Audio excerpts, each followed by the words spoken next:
Yo mga idol, kamusta? Sports Talk PH nga pala.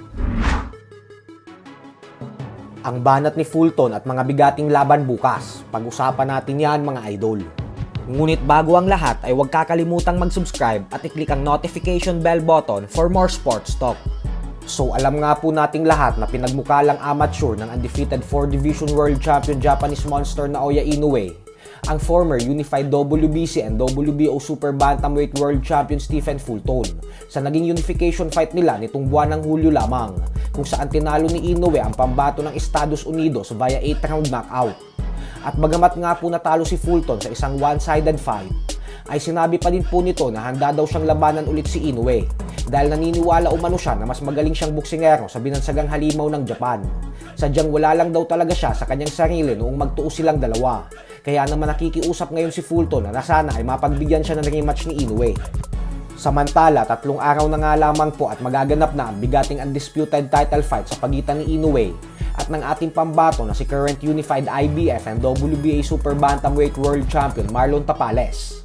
At hindi nga po natin maikakaila na sobrang heavy underdog talaga ang ating kababayan sa sabak sa bakbakan na ito. Halos wala po kasing naniniwala na kayang talunin ni Tapales si Inoue maliban sa mga diehard Pinoy boxing fans.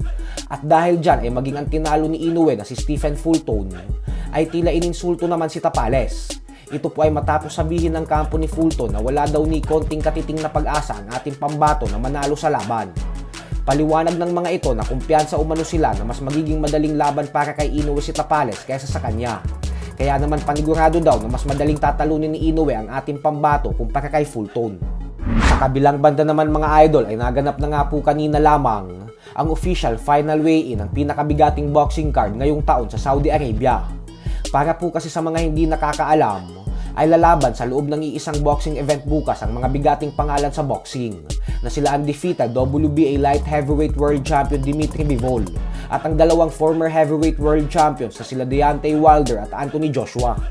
Sa weigh-in kanina ay tumimbang ng 174.6 pounds si Dimitri Bivol, habang ang kanyang makakasagupa naman na si Lyndon Arthur na may record na 23 wins with 60 knockouts at isang talo lamang ay tumimbang ng 174.2 pounds, parehong pasok sa 175 pound limit ng light heavyweight division.